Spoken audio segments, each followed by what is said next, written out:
नाफिज करवाया कि औलाद रसूल के जवानों की लाशों से सरों को काट लो और उन पे घोड़े दौड़ाओ, और रसूल अल्लाह की नवासियां बेटियां उनकी खानदान की औरतों को बेपर्दा करके इनके जवानों के कटे हुए सरों के साथ मेरे शहर शाम लेके आओ, मेरी दरबार लेके आओ।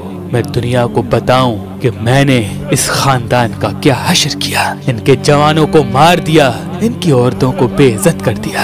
बस आले रसूल को कैद कर दिया गया। कटे हुए सरों के साथ रसूल अल्लाह की नवासियां बाजारों और बदनाम गलियों से गुजर गुजर के जब शाम तक पहुंची तो यजीद ने ये पैगाम भिजवाया कि रसूल अल्लाह के खानदान को शहर से बाहर ठहराओ, पहले मैं अपना शहर शाम सजा लूं। तारीख में है कि यजीद ने तमाम लोगों को ये हुक्म दिया कि जैसे ईद के दिन नए कपड़े पहनते हो वैसे नए कपड़े पहनो। शहर की गली गली चौराहे को सजाया और सबसे कहा अपनी छतों पे चढ़ जाओ, और जब औलाद रसूल औलाद अली शाम में दाखिल हो तो इनको पत्थर मार के इनका इस्तकबाल करो, इनको बताओ कि इनकी औकात क्या है। 3 दिन तक रसूल अल्लाह की बेटियां शहर से बाहर गरीबों और बेवारिसों की तरह बैठी रही। बस जब शहर पूरा सज गया, लोग सब तैयार हो गए,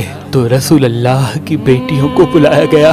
कहीं से कोई पत्थर मारता है, कहीं से कोई गर्म पानी फेंकता है, कहीं से कोई तौहीन करता है। वो तमाम लफ्ज अल्लाह के रसूल के खानदान ने बर्दाश्त किए। इमाम हुसैन का सर नोके नेज़ा पे बुलंद होके कुरान की तिलावत करता रहा। कुछ लोग हंस भी रहे हैं, कुछ लोग तमाशा देख रहे हैं कि ये किस किस्म का सर है जो नोके नेज़ा पे सवार है फिर भी अल्लाह का जिक्र कर रहा है।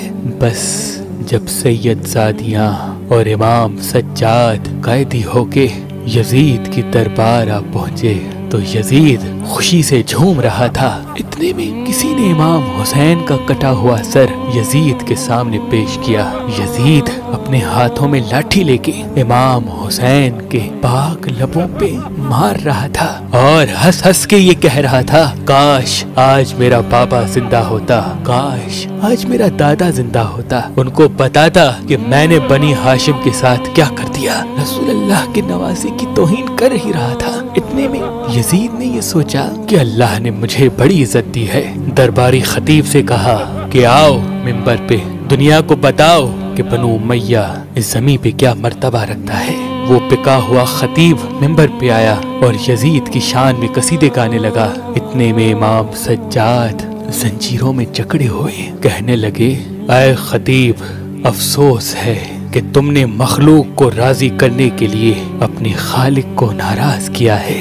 बस तुमने अपना ठिकाना दोज़ख बना दिया। फिर इमाम सज्जाद ने यजीद की तरफ देखा और कहा, ऐ यजीद, मुझे भी इजाजत दे कि मैं अपने खानदान का तारुफ करवाऊं। लोगों ने कहा कि यजीद, ये बीमार कैदी जो अपनी बहनों बेटियों के साथ रुस्वा खड़ा है, ये तुम्हारे सामने क्या कहेगा, दे दो इसको भी इजाजत। बस यजीद तकब्बुर के नशे में मस्त कहने लगा, आओ अपना तारुफ करवाओ। इमाम सज्जाद जंजीरों में जकड़े हुए मिंबर पे आते हैं और फरमाते हैं, तारीफ उस अल्लाह की जो तारीफ के काबिल है।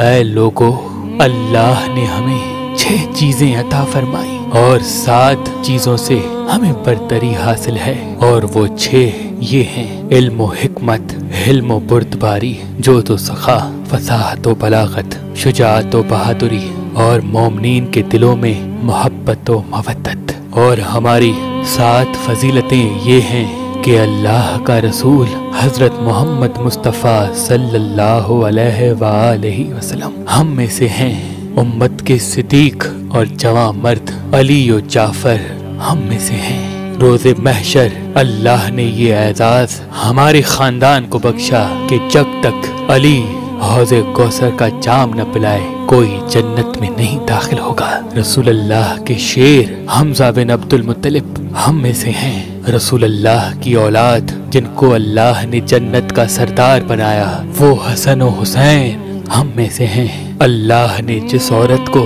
तमाम औरतों की सरदार बनाया वो रसूल अल्लाह की बेटी फातिमा हम में से हैं। جو آخری حجت زمانے پہ قائم ہوگی وہ مہدی ہم میں سے ہے۔ اے لوگو، جو مجھے جانتا ہے وہ جانتا ہے، جو نہیں جانتا اس کو میں اپنا حسب و نسب بتاتا ہوں۔ میں مکہ و منا کا فرزند ہوں، میں زمزم و صفا کا فرزند ہوں، میں اس کا فرزند ہوں جس نے اپنی ابا سے حجر اسود اٹھایا اور خانہ کعبہ کی دیوار پہ لگایا۔ میں اس کا فرزند ہوں جس کو اللہ نے معراج پہ بلایا۔